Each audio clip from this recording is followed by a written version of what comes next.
World War I.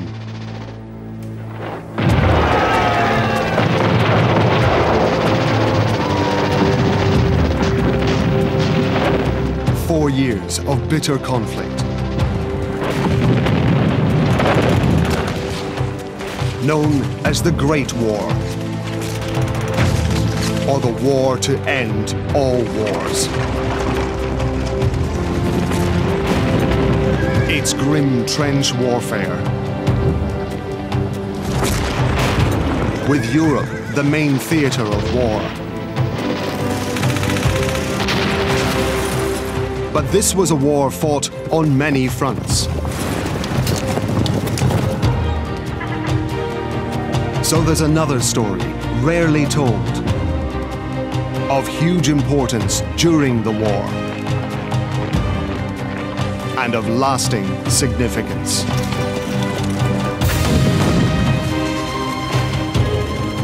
A story of troops who fought and died, but who are often forgotten. And of an outcome that shaped the Middle East of today. This is World War I through Arab eyes.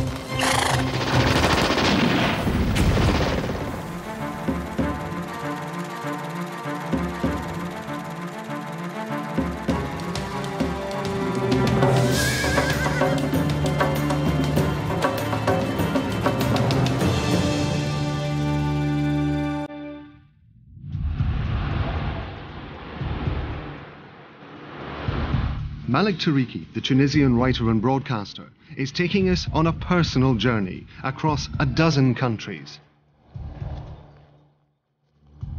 His grandfather's generation fought in the war.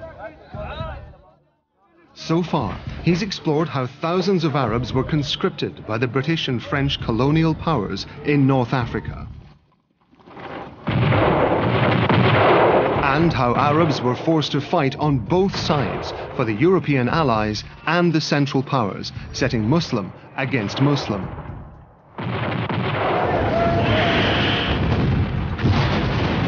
And the vital role played by Arab troops in the Ottoman army at Gallipoli.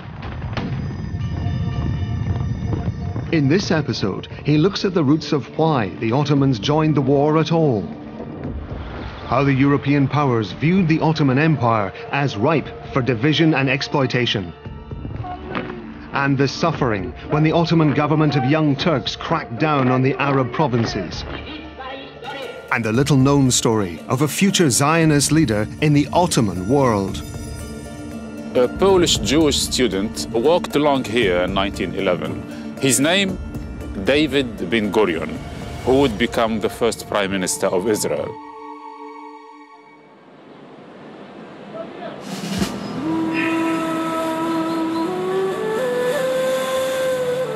كانت لدى العرب دوافع حقيقية للتفكير بمصيرهم بمستقبلهم بعد دخول الدولة العثمانية الحرب العالمية الأولى. أولاً فرضت دول الحلفاء على البلاد العربية أي آسيا العربية آنذاك، فرضت عليها حصاراً اقتصادياً. منع الحجاج من الوصول إلى مكة بالنسبة للحجاز. منعت المواد من سكر، شاي، قهوة، زيت، كل هذه زيت كاز إلى آخره التي كانت تأتي من أوروبا، منع دخولها إلى هذه البلاد. منعت تصديرات هذه البلاد إلى الخارج، ولذلك أصبحت البلاد في أزمة اقتصادية حادة. طيب في هذا الوضع أيضا قال العرب: هذه الحرب لا ناقة لنا فيها ولا جمل، لماذا ندخلها؟ لماذا دخلها الاتحاديون؟ A very good question, and one with roots deep in Ottoman history. Before 1830, the Ottoman Empire stretched from Mesopotamia in the east to the Red Sea and most of the North African coast. But over the next 80 or so years, the Ottomans lost Algeria, Tunisia, Egypt, and in 1912, Libya. Then they lost territories much closer to home in the Balkan Wars of 1912 and 1913. So Britain, France and Russia began plotting how to exploit the potential collapse of Sultan Abdülhamid's empire for their own individual benefit. Sultan Abdülhamid II, who ruled the empire from 1876 to 1908 or 1909, felt that the Western European powers were playing dirty games. In his mind, and in the minds of the advisors around him and many Ottoman observers, the European powers were supporting nationalist independence movements within the Ottoman Empire. He saw that the great powers were using religion, especially Christianity, to mobilize those nationalist movements in an effort to undermine the Ottoman Empire. The Sultan's view was not wrong. The European powers saw unrest in the Arab world after nearly 400 years of Ottoman rule as an opportunity. But there was a stumbling block. Provincial Arab leaders and intellectuals were thinking about gaining independence from the Ottomans. But for ordinary Arabs, the Sultan in Istanbul was the Caliph of Islam, the leader of the Muslim world. Whichever side you were on, there was a close bond with the Caliph, respect and loyalty for him across the Arab world. An incident later in the war illustrated this clearly. The British captured 700 Iraqi soldiers in 1917 and sent them to Egypt. The British offered to free the prisoners if they'd support an Arab revolt against the Ottomans, led by Sharif Hussein of Mecca. But few Iraqis accepted. Most were uneasy at the idea of challenging the Caliph. Books such as the 1938 work by George Antonius, The Arab Revolt, exaggerated the support of Sharif Hussein's 1916 revolt against the Ottomans, and exaggerated and painted a very negative image of Ottoman rule, of 400 years of Ottoman rule. And even many European colonialists tended to denigrate the Ottoman past, and to the point of referring to it as so despotic and backward that it almost welcomed the arrival of European colonialism. The Ottoman army was also diverse. In November 1914, up to 300,000 of their troops were Arabs from Greater Syria. Of the army's 9 most senior commanders, 2 were Albanian, 2 from the Caucasus, and 2 Arab. And in politics, Said Halim Pasha, the Grand Vizier, or Prime Minister, was from Egypt. The British had to find a way to challenge this holy bond between the Caliph in Istanbul and his loyal Arab Muslim citizens. They approached Hussein bin Ali, the Sharif of Mecca. He was a descendant of the Prophet Muhammad, leader of the Hashemite people and ruler of Islam's most holy place. The British thought he alone could challenge the Caliph in Istanbul, but it would not be straightforward. On the eve of World War I, most Arabs were largely supportive of the Ottoman Empire. They regarded it as a protector of an Islamic identity in an era of expanding European colonialism. Even many Arab Christians and Jews, especially after 1908, welcomed the liberal reforms and wrote glowingly of these reforms of this era, and rarely ever called for independence for the Arab people. 1908 was a significant year in this unfolding story. That was when the new leaders of the Committee of Union and Progress, the Young Turks, staged a coup, removing Sultan Abdülhamid II from power. They started out in 1908 with a project of trying to hold the empire together on the basis of constitutional rule. But at the same time, they found themselves in the position of trying to defend and maintain the empire against both great power encroachments and against new nationalist uprisings from within. When the Young Turks reconvened parliament, they created optimism in the Arab world. But this soon turned to disillusionment. Although they may not have intended it that way, they found themselves fighting to maintain and perpetuate empire from 1911 onwards, from Italy's invasion of Tripoli onwards. Then came the Balkan Wars, and then there came the Great War. And this changed them. This transformed their initial attitude of promising and bringing freedom to the Ottoman peoples into one of maintaining empire. Defeat in the Balkans hardened the Young Turks, and they tightened their grip on their Arab possessions. The Balkan Wars of 1912-13 and catastrophic defeat and final eviction from what had been the Ottoman Balkans brought about an enormous quantum jump in the development and rigidification of Turkish nationalism, and also they became more and more dictatorial. The Young Turks had hoped to stay out of the war and ally themselves with Britain and France, but neither of these two countries would go against Russia, so they were not an option. Besides, the Ottomans and Germany had a history of friendship. Kaiser Wilhelm II first visited Istanbul in 1889 to befriend Sultan Abdülhamid. 9 years later, he landed at Haifa on a state visit to the Ottoman East.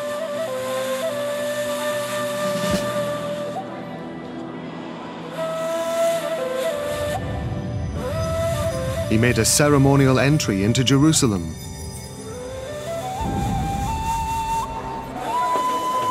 And visited the tomb in Damascus of Salah ad-Din, the famous medieval Muslim warrior who defeated the Crusaders. There was mass celebration when he announced that Germany would pay for the renovation of his grave. The Kaiser also declared his friendship of the world's 300 million Muslims and gained the nickname Haji Wilhelm. So Germany was a natural ally.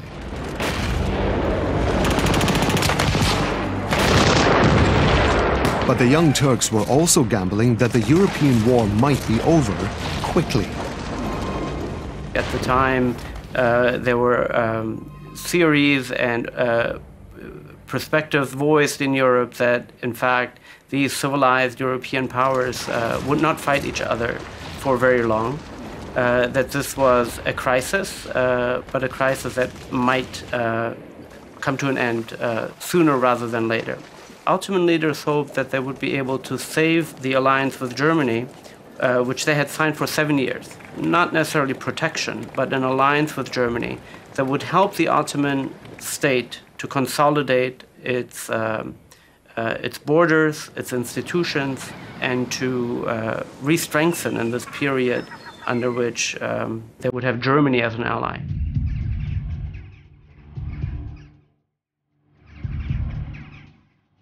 However, Germany needed this deal as much as the Ottomans. They were outnumbered on the ground in Europe and could open new eastern fronts against Russia and the British.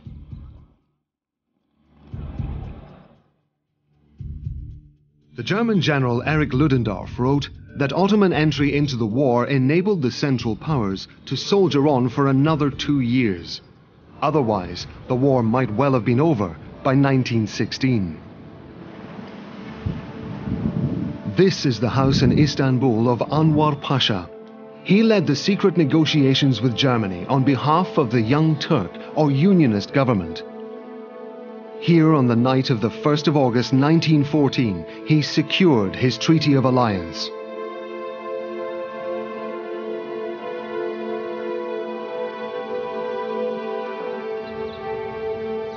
Anwar Pasha was a fan of everything German. He spoke the language, trained in military college there, and admired the way Chancellor Otto von Bismarck had modernized the state. They had enormous admiration for Prussianism, for Bismarckianism, and for the German Sonderweg. Germany had to follow its own special path, and it was envisioned as, and it became a path in which the German military, the German army, played God to the nation and the state. It was perceived, and it really was true to a large extent, that the German nation and the German state were called forth in a very strong sense by Prussia and the Prussian army. And this is what Bismarckianism was all about. The Unionists perceived themselves as pursuing a kind of Prussian path in the context of the Ottoman Empire. And it wasn't just the Young Turks who admired Germany. Some Arabs were impressed by its achievements. National unity, military expansion, scientific research, and economic development.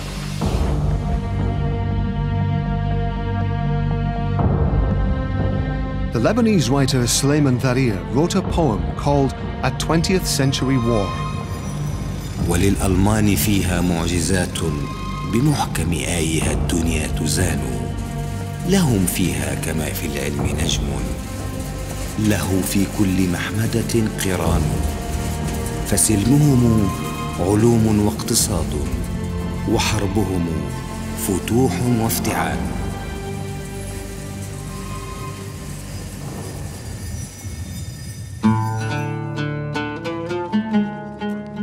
In August 1914, Anwar Pasha's treaty was still a secret. But in the second week of November came the formal Ottoman entry into the war. And the Grand Mufti's call for Muslims to join a jihad against the Entente powers here at Al-Fatah Mosque in Istanbul.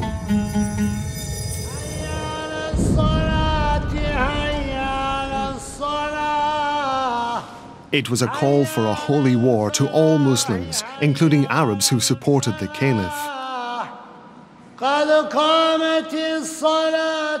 The Germans believed that this call could undermine their enemies' war efforts. There were millions of Muslims in the British and French colonies where the Germans hoped for mass uprisings. They launched a campaign to influence Muslims fighting for the Allies. It was led by German lawyer, diplomat, and ancient historian Max von Oppenheim. It was obviously very dear to his heart because of his German patriotism and so on, and his interest in the Middle East.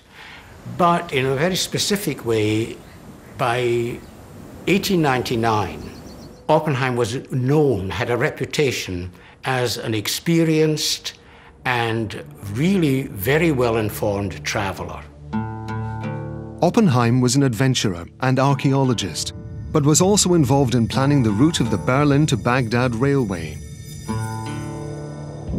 The German government wanted to build the line to compete with the British, to give them access to oil and bring the region under stronger German influence.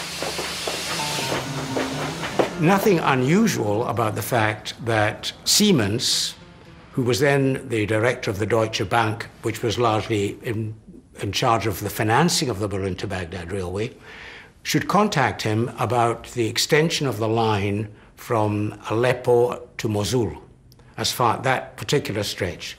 And he asked him if he would do some prospecting and advise them on what was the best route.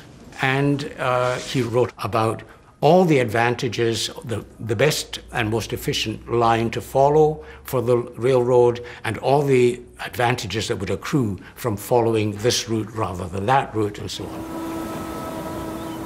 After troubleshooting for Siemens and Deutsche Bank, he'd made a historic archaeological discovery in northern Syria in 1899, Tel Halaf. It was, in a certain sense, by accident that he made the greatest discovery of his career, that he discovered Tel Halaf.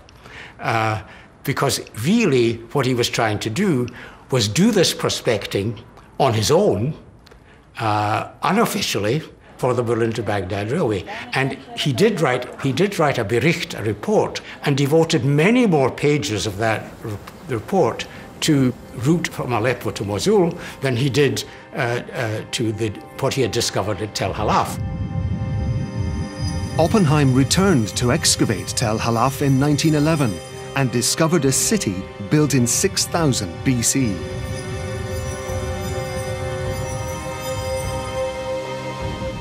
The Berlin to Baghdad railway took 37 years to complete, by which time Europe would be at war again. Still to come, the devastating impact of the war on Greater Syria and its people. When we think about World War I, we think about the British and the French and the Germans. But really, the Ottoman Empire suffered far more than any of the continental powers. The terrible effects of the Ottoman repression of Arab nationalists. قتلوا الانتليجنسيا العربية. And a modern Greek city and its story of one of the founders of Israel. During centuries of Ottoman rule, this was mainly a Jewish city. It was called the Jerusalem of the Balkans.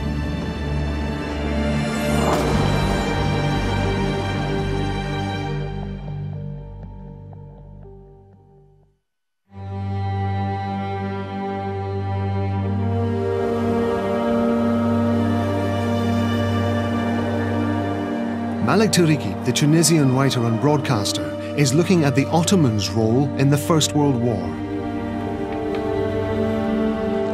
When Istanbul entered the war in mid-November 1914, Arab troops were forced to fight on both sides. For the Ottomans, and as conscripts for the European allies occupying Egypt, Morocco, Algeria, and Tunisia, hundreds of thousands died.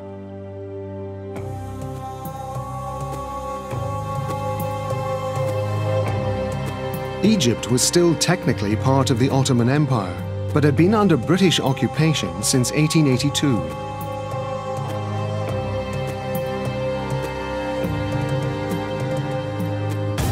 When the Ottomans entered the war, Britain declared a protectorate over Egypt. The most populous Arab country offered Britain 1,200,000 recruits in different roles during the war, across 3 continents. 500,000 of them died. Ordinary Arab people knew this war had little to do with them, but were caught up in it. The Jordanian capital Amman was then in Greater Syria. Malik went in search of what happened there. والشريف حسين بعث برقية عندما أعلنت الحرب مباشرة إلى الصدر الأعظم يرجوه أن يعيد النظر في الموضوع وألا يعلن الحرب لأنها ستكون وبالا على البلاد العربية جميعا وعلى الدولة العثمانية، وأن الاختيار بدخول هذه الحرب خطر كبير على الدولة. And Sharif Hussein was proved right.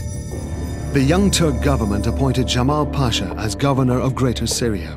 He acted ruthlessly against anyone suspected of Arab nationalist sympathies. His nickname was Al-Safah, the bloodshedder. بعد إعلان الحرب ب10 أيام قررت الحكومة التركية آنذاك إرسال أحمد جمال باشا واليا على بلاد الشام، وكان في الوقت نفسه وزيرا للبحرية، وكانت مهمته أن يقود حملة عسكرية لتحرير مصر من الاحتلال البريطاني. In late January 1915, Jamal Pasha marched Ottoman troops from Greater Syria into the Sinai Peninsula. In February, they tried to cross the Suez Canal, east to west. But the British troops guarding the canal repelled the attack, and the Ottomans withdrew. بنوا 3 جسور لم ينجح منها إلا جسر واحد نزل فيه حوالي 600 جندي معظمهم من العرب. ألقى القبض عليهم الإنجليز بالطرف الآخر من القناة ولم يجرؤوا بعد ذلك على إرسال قوات أخرى. As Jamal Pasha and the Ottomans faced defeat at Suez, Sharif Hussein's revolt was gaining momentum. The British had promised Hussein and his family future control over a greater Arab state in present-day Syria, Lebanon, Palestine, and Jordan. كان لابد لجمال باشا من أن يجد صيغة أيضا لتبريرها، فقال أن العرب لم يسمحوا لي، وخاصة هؤلاء المثقفون لم يسمحوا لي أو متأثرين بالدعاية للشريف حسين الذي اعتبره خائنا لأنه تمرد على الدولة العثمانية آنذاك، وهكذا بدأ بمتابعة التحقيق مع المثقفين العرب من بلاد الشام بوجه عام. حوكموا، وأول وجبة كانت 11 شابا مثقفا قدموا للمشانق وشنقوا في بيروت، ثم تبعهم الموجة الثانية 21 شاب أيضا أعدموا في دمشق. During 1915, Jamal Pasha condemned dozens to death in Beirut and Damascus. He sentenced hundreds to long jail terms and sent thousands more into exile. مرحلة جمال باشا مرحلة مظلمة في تاريخنا. المجاعة، الشنق، الجواسيس، التجويع، الفساد، التآمر، المشانق مش بس بالساحة المزة وساحة الشهداء ببيروت البرج، أيضا بحيفا كمان بذات الوقت يعني قتلوا الانتليجنسيا العربية. But the war did not just affect Arab nationalists. Thousands of men were conscripted. Crops and livestock were requisitioned. Arabs suffered disastrously in Egypt, Iraq, and Bilad Asham, Greater Syria.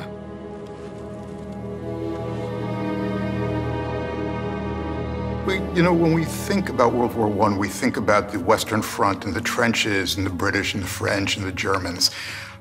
But really, the Ottoman Empire suffered far more than any of the continental powers. About 9% of the German population died, about 11% of the French population died, but anywhere from between 14% and 25% of the Ottoman population died.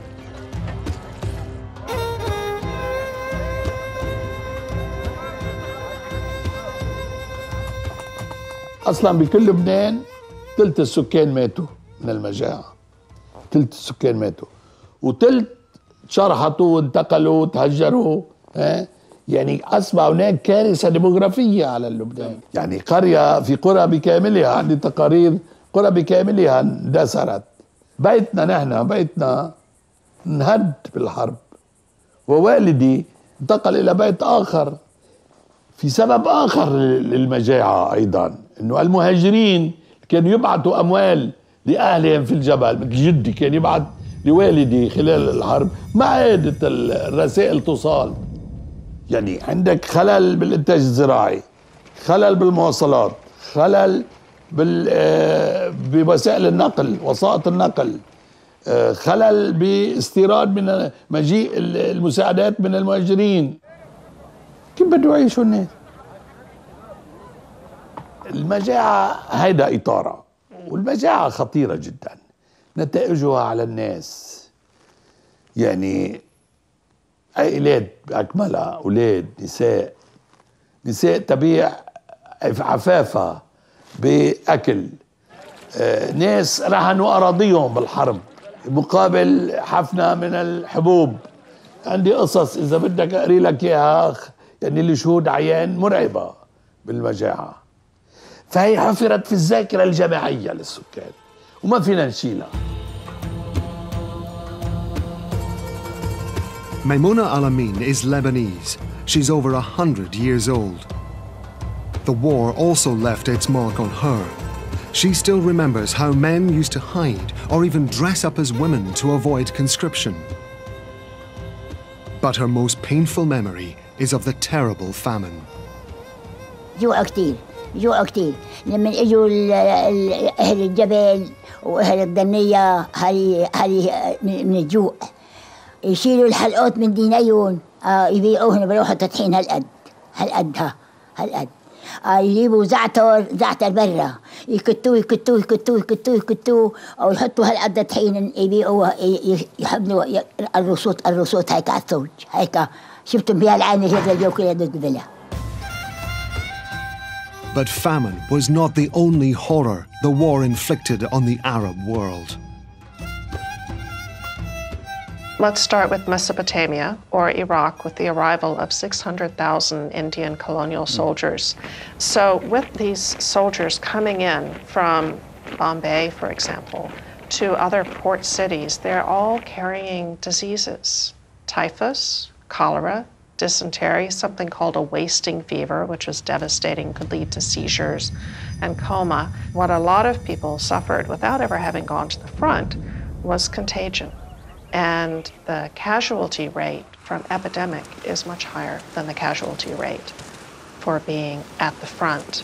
But the front played a role, especially as refugees fled from the front in Mesopotamia and in the Caucasus in particular. They brought with them the lice and the fleas, and lice, of course, carry typhus. And malaria was also a concern. On the battlefield, however, and to the surprise of the European powers, the Ottomans proved a valuable German ally. They'd attacked the British at the Suez Canal, defeated the Allies at Gallipoli in 1915. They forced the surrender of the Indian Expeditionary Force in Mesopotamia in 1916. They contained Sharif Hussein's Arab revolt along the Hejaz railway line. And they forced the British to fight every step of the way in Palestine in 1918. But Ottoman military commanders also committed catastrophic errors. Minister for War and government leader Anwar Pasha sent tens of thousands of soldiers to fight the Russians at Sarıkamış in eastern Anatolia during the winter of 1914 and early 1915. He wanted to regain territory lost to Russia in 1878. Few of his troops had proper weapons or even boots to march in.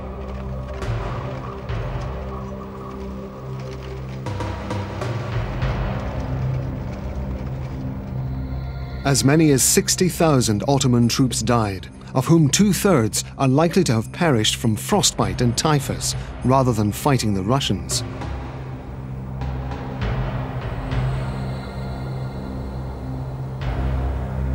The disaster at Sarıkamış is still marked by local people.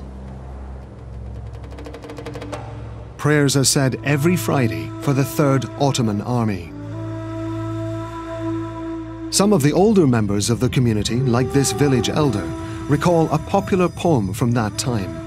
It accuses Anwar Pasha of betraying his own men, a betrayal, they say, that bordered on treason. Uşinginya saldata, karsverotun manata. Yani gavurları şıkıltısı geldi.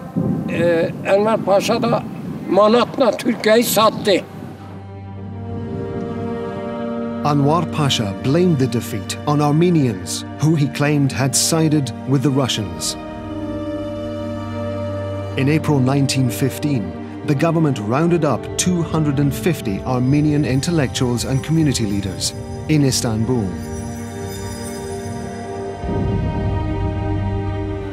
Armenian men were killed and army conscripts put into labor battalions. Women, children and the elderly were deported and forced onto long marches into the Syrian desert. The facts are still hard to agree on, but some historians believe that the young Turk government, the Unionists, forced up to 1.5 million Armenians from their homes, and that as many as 800,000 died. Already, at the time of the Sarıkamış campaign, we have Enver cabling Talat in Istanbul, his trusted second in charge and interior minister. The Russians are pushing out all these Muslim populations from Caucasia towards our lines, and they are causing disruption to our war effort. Do you think we should, in turn, we should be exiling our Armenians into Russian territories so as to, in revenge and in order to cause a similar degree of economic and administrative disruption? Talat says, no, let's think about this a bit. In time, this germinal idea will be converted into mass Armenian deportations towards the Arab territories, towards the Arabian South. And Armenian soldiers in Ottoman uniform are separated into forced labor battalions. But the idea has firmly arisen that the Armenians have become a totally unreliable, hostile population. It seems that Enver and Talat, more than Jamal, reason among themselves that they are a non-reliable, potentially treacherous population, and let's not wait for it to happen. This time, let's act first and let's undertake massive preemptive measures.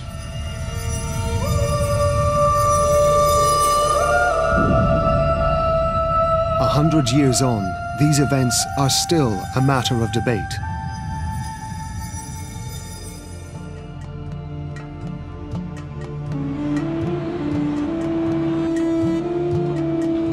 But one of the lasting effects of the Armenian exodus to the Arabian south has been the racial diversity it brought to the region. In the 21st century, their descendants are now part of the Levant's rich social fabric in areas like Burj Hamoud in Beirut. لما اجوا وصلوا على هون كان مهاجرين وبلشوا يؤسسوا بيوتهم وحياتهم من اول وجديد بهالمنطقه اللي كان واحد منهم واهم بقي لحديد هلا وصار منطقه كثير مهم حضاريا. المنطقه كلها مؤسس على ذكريات القديمه، فالشوارع هون مثلا هيدا الشارع مسمى شارع مراش. مراش هو المنطقه او المدينه اللي هاجروا من هنيك، فهدول كلهم اللي كانوا من هنيك جمعوا بعض على بعض وأسسوا هيدا الشارع. Ethnic diversity has also characterized this city in the northeast of the Ottoman Empire in the early 1900s. Thessaloniki, Salonika, in modern Greece. After their expulsion along with the Muslims from Andalusia, southern Spain in 1492, Sephardic Jews found refuge here in Salonika. During centuries of Ottoman rule, this was mainly a Jewish city. It was called the Jerusalem of the Balkans. Salonika was one of the cities that benefited from a series of Ottoman reforms in the mid-19th century. These included equality with Muslims for both Jews and Christians.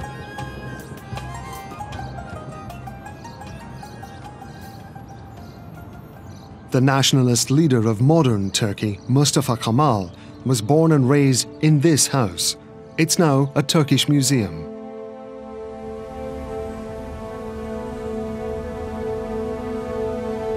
The story of Ataturk as the founder of modern Turkey is often told. Less well known is Salonika's part in the life of another nationalist leader, one who would change the map of the Middle East.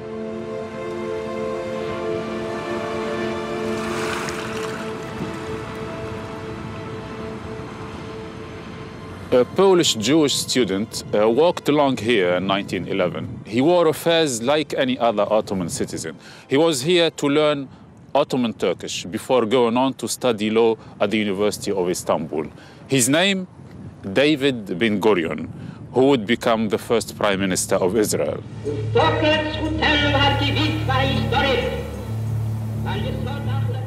Ben Gurion was a student in Salonika and Istanbul. He actively supported the Ottoman army and encouraged around 40 Jews to join a pro-government militia in Jerusalem. He visited America to drum up support for the Ottoman Empire.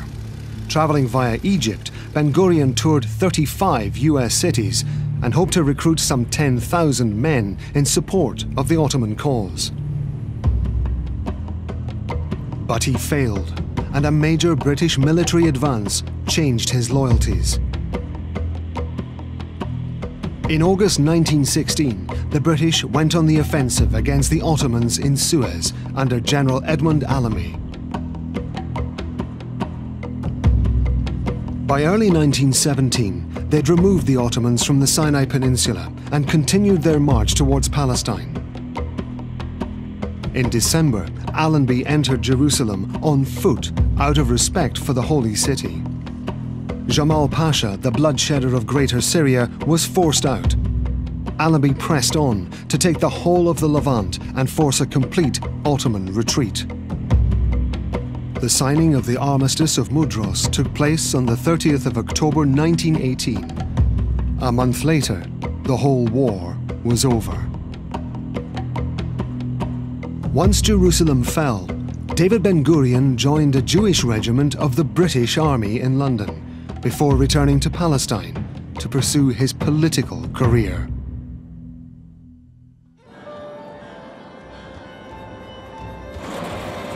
Ben-Gurion's story typifies how the war presented opportunity. It wasn't so much the speed at which he transferred his allegiance. It was more that he recognized that a time of radical and far-reaching change was dawning in the region. A new world order was about to take shape, and he wanted to be one of its architects. The First World War gave birth to three nationalist movements: Turkish, Zionist, and Arab.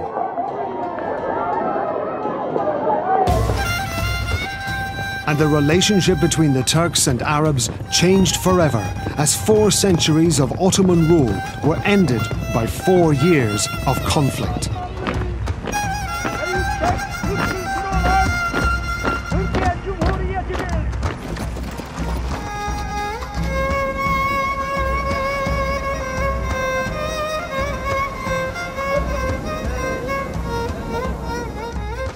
The awakening of consciousness that grew out of this shift in power was a foretaste of the Arab nationalism that was to come.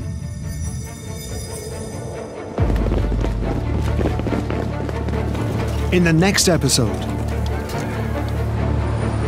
Britain's contradictory promises that proved impossible to deliver. The secret agreement between Britain and France that carved up the Middle East for generations. They assumed that these peoples couldn't possibly believe that when the British and the French talked of national freedom, that it actually meant political independence.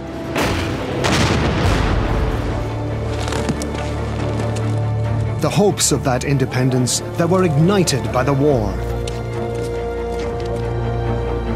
And the crushing disappointment as these hopes were dashed by colonial self-interest. للأسف يعني بيحزن إنه نشوف إلى ماذا آلت الحال في الدول العربية. In the final episode of World War I, Through Arab Eyes.